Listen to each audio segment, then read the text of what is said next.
Right. Now, I'm just going to do a little recap of why we're here. So we've heard this morning, what have we heard? Jane Turton and Tim Davey, where Tim said he wants to be a bit more muscular. So that was good, wasn't it? We've heard a bit about the world of production.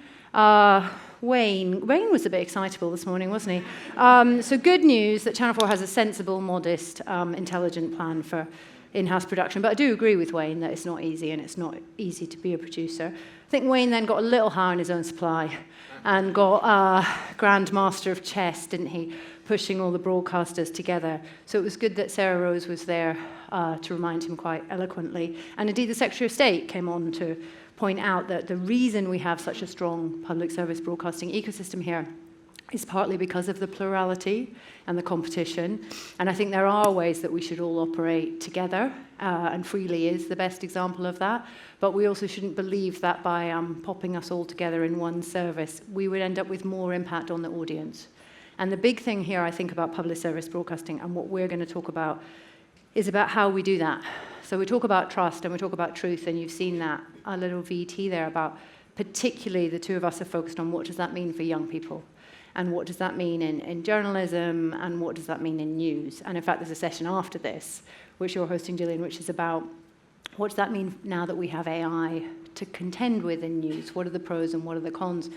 But at its heart, it's really about how do we ensure that people trust accurate, professional journalism, and indeed, what does it mean in society if they don't? Because the research that we've done at Channel 4 on Gen Z is really about that, and about, you saw in that video what kind of impact it's having on society. So we're all old compared to them, from what I know. I think mature is a correct word. It's mature, right. Yes. But there might be some people in the room seasoned. Who are Gen Z. The people running around doing the work are probably Gen Z. But only 60% of 13 to 27-year-olds feel in control of major aspects of their lives. And 45% of Gen Z men think that we have gone so far in promoting women's equality that we're discriminating against men. And 44% of them think that women's rights have gone far enough. And as you've heard, over 50%, when asked the question, think the UK might be a better place if a strong leader was in charge who didn't have to bother with elections. Now, that's not really about elections. It's about the fact that for them, they haven't really seen democracy working out recently, and they haven't seen positive impacts of them. But maybe the most worrying thing for us in the media is that 33% of them trust alternative internet-based media personalities. And therefore, the trust in professionally produced journalism is not as high for them. And before I go on to Gillian, there's maybe 4 things we should remember.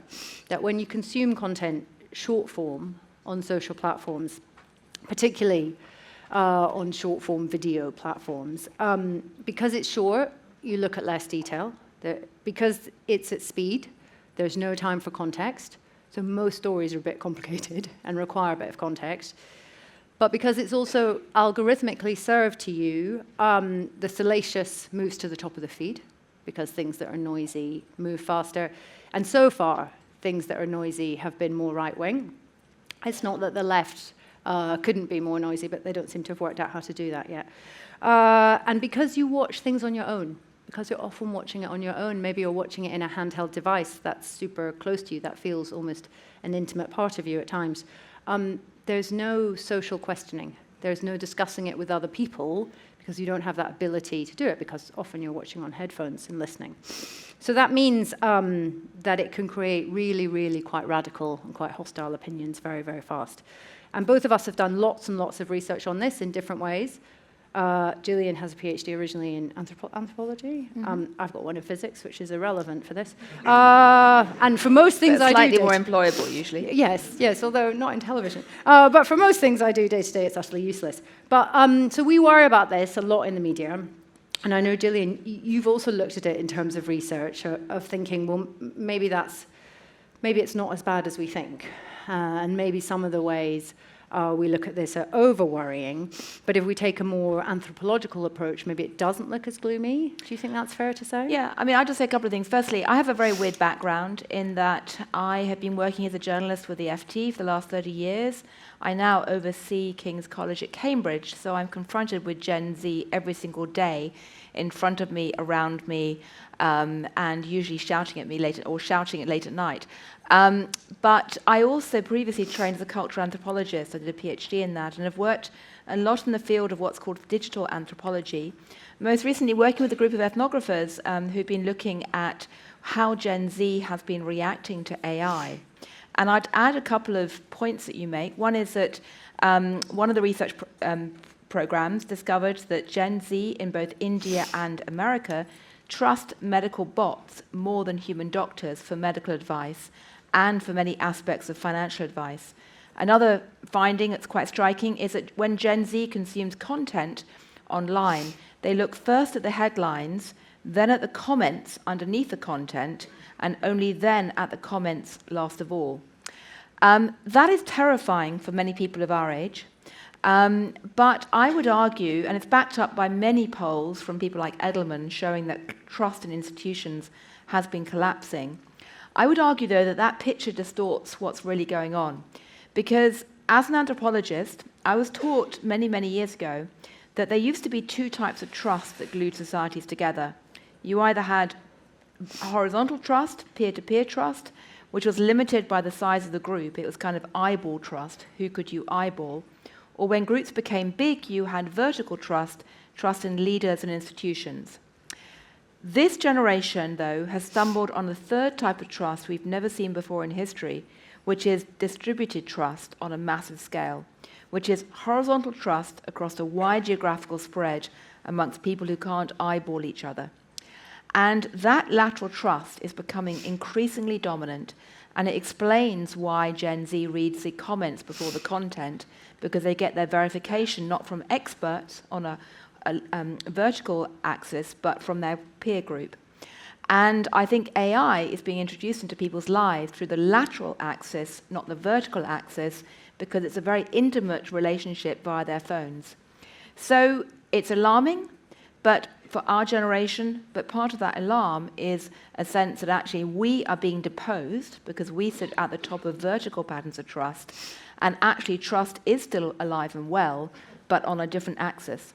I don't know how Channel 4 then reacts to that in terms of reaching out to your audience and actually getting them to trust your content that way. Yeah, I think you're exactly right. It's very difficult because our organizations and the other broadcasters are built on vertical trust. So you recognize the brand, you see the content that's coming from that signposted brand, and then you think, okay, well, I trust that, therefore I will believe that. So we're all trying to keep trust scores very high, but what we're then trying to do is think about, okay, well, how do you develop that peer-based trust? Which means we have done things like Channel 4.0, which is on YouTube and on social platforms, to go, how do you get a cohort of presenters and talent that are already trusted as individuals by that audience and then influence that audience? We've done the same with the news at Channel 4 News, for example, on TikTok, 1 billion views there, but then you have to get those people to trust you, and you have to adapt what you make, because you have to make something that is engaging within 2 seconds, which is the complete opposite of how you would normally make a news package. There are tools you can use to try and bolster more lateral trust. I mean, if you look at Uber and think about the rating systems, if you think about the rating systems used across many social media platforms that provide some form of crowd surveillance and a minimal level of trust, and I suspect we're going to be going increasingly down that path in the media world too. But for news, how does that become more dangerous for us? Because obviously a lot of that can be there for bots or more automated, or you can influence or pay to get to the top of the feed. What is the danger that presents for news and factual information? Well, it puts tremendous emphasis on the ability to find some kind of crowdsourced fact-checking tools quickly, to provide checks and balances, ideally provide a diversity of news sources to actually essentially keep tabs on each other via the crowds. But I don't think we're going to be able to put this shift back in the box from vertical to lateral. And I think people need to recognize it and start leaning into it and working out how they can actually imagine the world differently. Because what those young people are looking for is, do people like me like this article? Yeah, do people absolutely. like me trust this article? Absolutely. So it's really about how can you get into the groups of people like me, which are smaller, more distributed groups that may in fact have radically polarized opinions to each other. Absolutely, because the other big social trend that's happening, apart from the shift in trust patterns, is a trend towards increased customization and personalization via our phones, a kind of pick-and-mix generation, which is causing us to cluster in like-minded groups online and only trust our posse or our squad online who are actually within our group.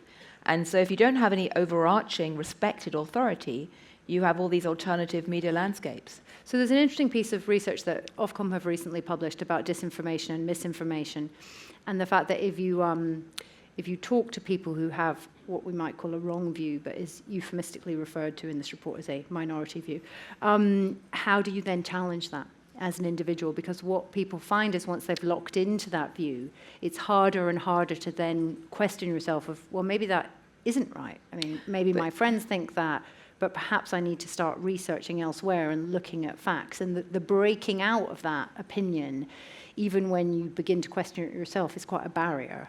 Absolutely. And this is actually one where, ironically, AI offers some positive encouragement, not just reason to feel terrified. Because if you look at what's happening with some of the AI platforms today, there's a lot of research from the ethnographers, from anthropologists, showing that conspiracy theorists find it easier to engage and discuss their views with an AI bot than with another human being. And if you want to debunk conspiracy theories, you may be better off actually using AI tools because they're perceived as being impersonal and less intrusive and part of a horizontal crowd, for the same reason that Gen Z is using AI bots rather than doctors for medical information. That same sense of being in a horizontal crowd, AI bots may be more effective at actually counting misinformation.